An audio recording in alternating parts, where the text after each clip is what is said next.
Menu ചായക്കടയിലേ ചില്ല് കൂട്ടിരിക്കണ ഇങ്ങനെ വെട്ടക്കുള്ളൊരു കേക്കില്ലേ? ആ വെട്ട് കേക്ക്. ആ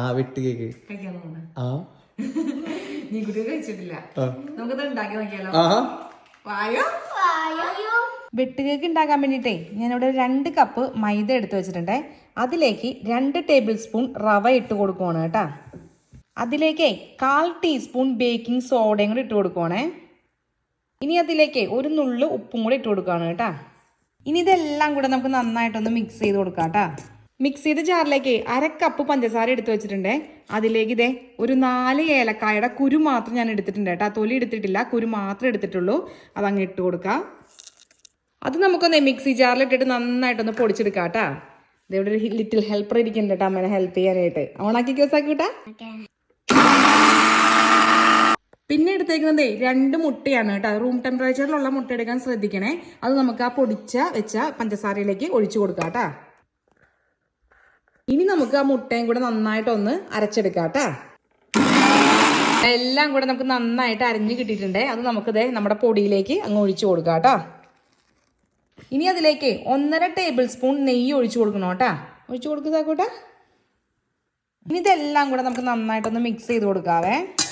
ഇനി നമുക്ക് കൈ വെച്ചിട്ട് നന്നായിട്ടൊന്ന് കുഴച്ചെടുക്കാം കേട്ടോ. ഒരു 5 മിനിറ്റ് നമുക്ക് നന്നായിട്ട് ഇതുപോലെ ഒന്ന് കൈ വെച്ച് കുഴച്ചെടുക്കണേ. ഇതിൻ്റെ ഒരു കൺസിസ്റ്റൻസി എന്നൊക്കെ പറയുന്നത് നമ്മൾ ചപ്പാത്തിക്കൊക്കെ കുഴച്ചെടുക്കത്തില്ലേ, ആ ഒരു രീതിയിൽ വേണം കേട്ടോ നമ്മളിതിനെ കുഴച്ച് മാവ് റെഡിയാക്കി എടുക്കാൻ.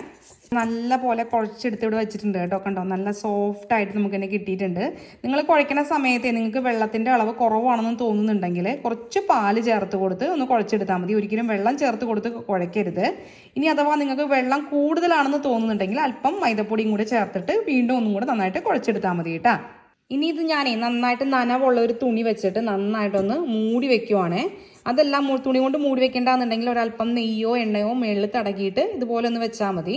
വേറെ സാധാരണ തുണിയിട്ട് മൂടി വെച്ചാൽ മതി. ഇപ്പം ഞാൻ എണ്ണയും നെയ്യൊന്നും തടവുന്നില്ല, അതുകൊണ്ട് നല്ല നനഞ്ഞൊരു തുണി വെച്ചിട്ട് നന്നായിട്ടൊന്ന് കവർ ചെയ്ത് വെക്കുന്നുണ്ട് കേട്ടോ. ഇനി ഇത് നമുക്ക് 1 മണിക്കൂർ ഒന്ന് റെസ്റ്റ് ചെയ്യാൻ വെക്കാം കേട്ടോ. 1 മണിക്കൂറെല്ലാം കഴിഞ്ഞപ്പോഴത്തേക്ക് നമ്മുടെ മാവ് ഇവിടെ നല്ല സെറ്റായി വന്നിട്ടുണ്ട് കേട്ടോ. ഇനി നമുക്ക് ഈ മാവിനെ നന്നായിട്ടൊന്ന് ഉരുട്ടിയെടുത്ത് ഒരു സിലിണ്ടറിക്കൽ ഷേപ്പിലേക്ക് ഒന്ന് മാറ്റിയെടുക്കണം കേട്ടോ.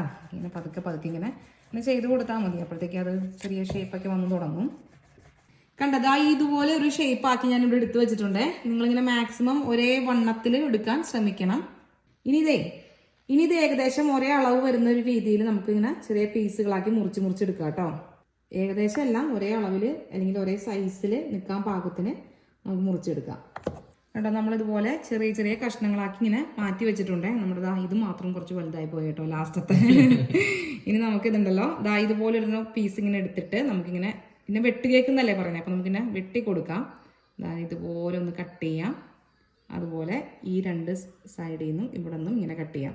ഇതിങ്ങനെ തന്നെ കട്ട് ചെയ്യണമെന്നൊന്നും ഇല്ല കേട്ടോ. നിങ്ങളുടെ ഇഷ്ടത്തിനനുസരിച്ച് നിങ്ങൾക്ക് ഇഷ്ടമുള്ള പോലെ കട്ട് ചെയ്തെടുക്കാം. ഒത്തിരി ആഴത്തിലേക്ക് പോയി കട്ട് ചെയ്യരുത്. അപ്പോൾ ഇങ്ങനെ നമ്മൾ എണ്ണയിൽ വറുത്തെടുക്കുമ്പോൾ ഇങ്ങനെ പുളർന്ന് പോകും. ഇതുപോലെ രീതിയിൽ നമുക്ക് എല്ലാം കട്ട് ചെയ്തെടുക്കാം കേട്ടോ. ഏത് ഷേപ്പിൽ നമുക്ക് ഇഷ്ടമുള്ള രീതിയിൽ വെട്ടിടാം. ഇതിപ്പോൾ ഇതുപോലെ ഒരു ക്രോസ് പോലെ 2 സൈഡിലും തോന്നിക്കുന്ന രീതിയിൽ അങ്ങനെയും ചെയ്ത് വെക്കാം. ഇതുപോലെ എല്ലാം നമ്മളിവിടെ സെറ്റ് ചെയ്ത് വെച്ചിട്ടുണ്ടേ. പൊളിയല്ലേ? അടിപൊളി. എണ്ണയൊക്കെ ഇവിടെ നന്നായിട്ട് ചൂടായി വന്നിട്ടുണ്ട് കേട്ടോ. അപ്പോൾ നമുക്ക് നമ്മുടെ വെട്ട് കേക്ക് അതിലേക്ക് അങ്ങ് ഇട്ട് കൊടുക്കുവാണേ. എന്നിട്ട് ഇങ്ങനെ ഇടയ്ക്കിടയ്ക്ക് അങ്ങോട്ടും ഇങ്ങോട്ടും തിരിച്ചും മറിച്ചൊക്കെ ഇട്ട് കൊടുക്കണേ. ഇത് എണ്ണയിലിട്ട് വറുത്തെടുക്കുന്ന സമയത്ത് തീ എപ്പോഴും ലോ ഫ്ലെയിമിൽ തന്നെ വെക്കാൻ നിങ്ങൾ മറക്കരുത് കേട്ടോ. ഹൈ ഫ്ലെയിമിൽ വെച്ച് നന്നായിട്ട് ചൂടാക്കിയതിന് ശേഷം ലോയിലേക്ക് മാറ്റണം. എന്നിട്ട് വേണം ഇതിട്ട് കൊടുക്കാൻ. 2 സൈഡും നന്നായിട്ട് തിരിച്ചും മറിച്ചൊക്കെ ഇട്ട് നന്നായിട്ട് വെന്തതിന് ശേഷം ഇതുപോലെ ഒരു നല്ലൊരു കളറൊക്കെ വരും. അപ്പം നമുക്ക് പതുക്കെ അതിനെങ്ങനെ കോരിയെടുക്കാം. എങ്ങനെയുണ്ട് നമ്മുടെ വെട്ട് കേക്ക് ഇവിടെ? ഇതുപോലെ ഓരോന്നും നമുക്ക് വറുത്തെടുക്കാം. എന്നിട്ട് നമുക്ക് ടേസ്റ്റ് ചെയ്യാം. നമ്മുടെ വെട്ട് കേക്ക് ഇവിടെ എല്ലാം തന്നെ സെറ്റായി കഴിഞ്ഞിട്ടുണ്ട്. ഞാനിതിലേക്ക് ഫുഡ് കളറോ അല്ലെങ്കിൽ മഞ്ഞപ്പൊടിയോ ഒന്നും തന്നെ ചേർത്ത് കൊടുത്തിട്ടില്ല കേട്ടോ. നിങ്ങൾക്ക് അല്പം മഞ്ഞ കളറിലാണ് ഇതിരിക്കണം എന്ന് ഇഷ്ടമുണ്ടെങ്കിൽ നിങ്ങൾക്ക് അല്പം ഫുഡ് കളറോ അല്ലെങ്കിൽ മഞ്ഞപ്പൊടിയോ ചേർത്ത് കൊടുക്കാം കേട്ടോ. സംഭവം പൊളിയാണ്.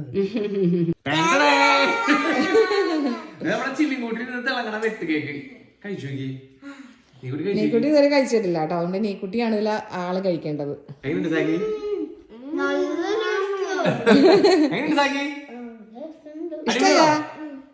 നീ അപ്പ കഴിച്ചോക്കി. അപ്പയല്ലേ ഇതിന്റെ കൊതിയൻ. നമ്മുടെ കട്ടൻ ചായ അതിന്റെ കൂടെ വെട്ട് കേക്ക്.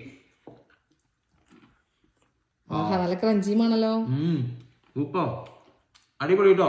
ഇത്ര ഈസി ആയിട്ട് വീട്ടിലുണ്ടാക്കാം. ഇത് എനിക്ക് തോന്നുന്നു പുറത്ത് ക്രഞ്ചി ചെയ്യാൻ തോന്നുന്നു അല്ലേ?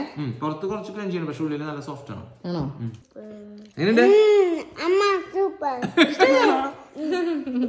അടിപൊളിയായിരുന്നു കേട്ടോ നമ്മുടെ വെട്ട് കേക്ക്. നമ്മൾ ആദ്യമായിട്ട് ഉണ്ടാക്കിയതായിരുന്നേ, പക്ഷെ സംഭവം സക്സസ് ആയിരുന്നു. അപ്പൊക്ക് ഇത് ഭയങ്കര കൊതിയായിരുന്നു കേട്ടോ. അതാണ് അതെ, സത്യം. നമ്മൾ ഇതൊക്കെ കഴിക്കുമ്പോഴേ നമ്മൾ ഓസ്ട്രേലിയയിൽ നിന്ന് നാട്ടിലെ ചായക്കടയിലേക്ക് പോയ ഒരു ഫീലൊക്കെ ഉണ്ടായിരുന്നു.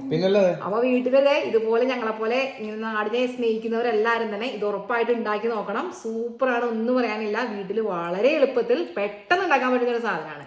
അപ്പൊ ഇഷ്ടപ്പെട്ടു കഴിഞ്ഞാൽ ലൈക്ക് ചെയ്യാനും ഷെയർ ചെയ്യാനും കമന്റ് ചെയ്യാനും ഒന്നും മറക്കല്ലേ. എല്ലാവർക്കും നല്ലൊരു ദിവസം ആശംസിക്കുന്നു. Have A good day. Bye bye.